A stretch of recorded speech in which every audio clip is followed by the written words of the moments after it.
এফবিএন জাতীয় সংবাদে আপনাদের স্বাগত জানাচ্ছি। আমি জান্নাত মিম। শুরুতেই জানিয়ে দিচ্ছি সংবাদ শিরোনাম। হামের টিকা সংকটে শিশু মৃত্যুর অভিযোগ, ডক্টর ইউনুস সহ 5 জনের বিরুদ্ধে মামলার আবেদন। মধ্যরাতে ঢাকা সহ 5 দেশে ভূমিকম্প, উৎপত্তিস্থল ভুটানে, মাত্রা 5.6। বিসিবির 18তম সভাপতি নির্বাচিত হলেন সাবেক অধিনায়ক তামিম ইকবাল। এক সপ্তাহ দেরিতে দেশে মৌসুমী বায়ুর প্রবেশ, উপকূলীয় অঞ্চলে বৃষ্টির পূর্বাভাস। অপরাজিত থাকলেও টুর্নামেন্ট থেকে বিদায় নিল বাংলাদেশ। এতক্ষণ শুনছিলেন শিরোনাম, এবারে বিস্তারিত।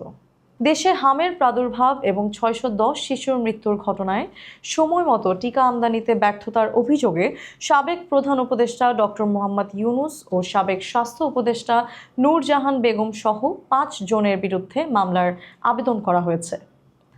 আজ সোমবার ঢাকার অতিরিক্ত চিফ মেট্রোপলিটন ম্যাজিস্ট্রেট আদালতে এই আবেদন করেন স্বতন্ত্র সংসদ সদস্য মুজিবুর রহমান ইকবাল। মামলার অন্য আসামিরা হলেন সাবেক অধ্যাপক ডক্টর মোহাম্মদ সাইদুর রহমান এবং অধ্যাপক ডক্টর মোহাম্মদ আবু জাফর। আবেদনের অভিযোগ, অন্তর্বর্তী সরকার ইউনিসেফের প্রচলিত ব্যবস্থা বন্ধ করে উন্মুক্ত দরপত্রের মাধ্যমে টিকা সংগ্রহ করতে গিয়ে দীর্ঘসূত্রিতা তৈরি করায় দেশে ভ্যাকসিনের তীব্র সংকট দেখা দেয়। ইউনিসেফের আগাম সতর্কবার্তা উপেক্ষা করার কারণে অন্তত ৭৫,৭০৮ জন শিশু হামে আক্রান্ত হয়ে হাসপাতালে ভর্তি হয়।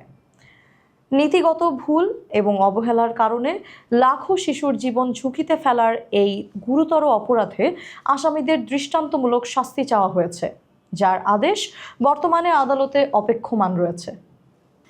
রাজধানী ঢাকা সহ সারা বাংলাদেশে অনুভূত হয়েছে 5.6 মাত্রার এক শক্তিশালী ভূমিকম্প। গতকাল রোববার রাত 11টা 36 তীব্র ঝাঁকুনিতে কেঁপে ওঠে বাংলাদেশের বিভিন্ন অঞ্চল।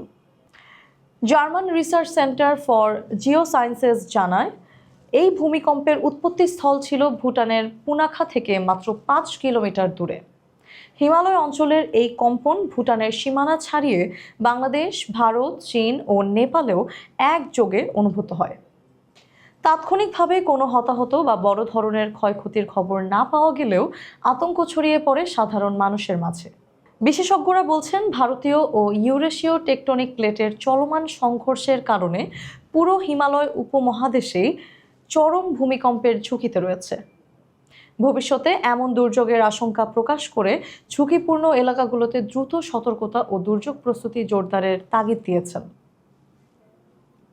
অ্যাডহক কমিটির প্রধান হিসেবে 2 মাস দায়িত্ব পালনের পর এবার নির্বাচনের মাধ্যমে বাংলাদেশ ক্রিকেট বোর্ডের নতুন সভাপতি হলেন জাতীয় দলের সাবেক অধিনায়ক তামিম ইকবাল। রোববার মিরপুর শেরেবাংলা স্টেডিয়ামে বিসিবি কার্যালয়ে অনুষ্ঠিত নির্বাচনে প্রথমে ক্লাব ক্যাটাগরি থেকে সর্বোচ্চ 73 ভোট পেয়ে পরিচালক হন তিনি। পরবর্তীতে পরিচালকদের ভোটে একমাত্র প্রার্থী হিসেবে বিনা প্রতিদ্বন্দ্বিতায় বিসিবির 18তম এবং নির্বাচিত 6ষ্ঠ সভাপতি হিসেবে দায়িত্ব নেন তামিম ইকবাল, যেখানে সহ সভাপতি নির্বাচিত হয়েছেন ফাহিম সিনহা। এই নির্বাচনে ক্যাটাগরি 1 থেকে ঢাকা, চট্টগ্রাম, খুলনা, রাজশাহী, রংপুর, সিলেট এবং বরিশাল বিভাগের মোট 10 জন এবং ক্যাটাগরি 3 থেকে সিরাজউদ্দিন মোহাম্মদ আলমগীর পরিচালক নির্বাচিত হন। এছাড়া তামিম ইকবাল এবং ফাহিম সিনহা সহ ক্যাটাগরি 2 থেকে মোট 12 জন পরিচালক নির্বাচিত হয়েছেন। নতুন এই পরিচালনা পর্ষদের হাত ধরে দেশের ক্রিকেটে এখন নতুন অধ্যায়ের সূচনা হতে যাচ্ছে। স্বাভাবিক সময়ের প্রায় 1 সপ্তাহ পর অবশেষে গত শনিবার টেকনাফ সীমান্ত দিয়ে দেশে প্রবেশ করেছে দক্ষিণ পশ্চিম মৌসুমী বায়ু। আবহাওয়া অধিদপ্তর জানিয়েছে, ইতোমধ্যেই চট্টগ্রাম সহ দেশের দক্ষিণ পূর্ব ও দক্ষিণের উপকূলীয় সাতক্ষীরা অঞ্চলে এই বায়ু বিস্তার লাভ করেছে এবং এর প্রভাবে আজ এসব এলাকায় বৃষ্টির সম্ভাবনা রয়েছে। তবে সক্রিয় পশ্চিমা লঘুচাপের সাথে নতুন এই বায়ুর লড়াইয়ের কারণে আগামী কয়েকদিন দেশ জুড়ে সার্বিক বৃষ্টিপাতের পরিমাণ কমে যাওয়ার আশঙ্কা রয়েছে। এদিকে ঢাকার আশেপাশে সামান্য বৃষ্টির পূর্বাভাস থাকলেও আজ রাজধানীতে বৃষ্টির সম্ভাবনা কম, ফলে গরমের অস্বস্তি এখনই কাটছে না। গতকাল রাজশাহীতে দেশের সর্বোচ্চ 36.5 ডিগ্রি সেলসিয়াস তাপমাত্রা রেকর্ড করা হলেও তা বিচ্ছিন্ন থাকায় আবহাওয়া অফিস কোনো আনুষ্ঠানিক তাপ প্রবাহের ঘোষণা দেয়নি। আবহাওয়াবিদদের মতে আজ দেশের কিছু কিছু এলাকায় বিচ্ছিন্নভাবে তাপমাত্রা আরও বাড়তে পারে এবং বৃষ্টি হলেও সার্বিকভাবে গরমের অনুভূতি তেমন কমবে না। মালদ্বীপের মালেতে 4 জাতির আন্তর্জাতিক টুর্নামেন্টের ফাইনালে ওঠার লড়াইয়ে শেষ রক্ষা হলো না বাংলাদেশের তরুণ ফুটবলারদের।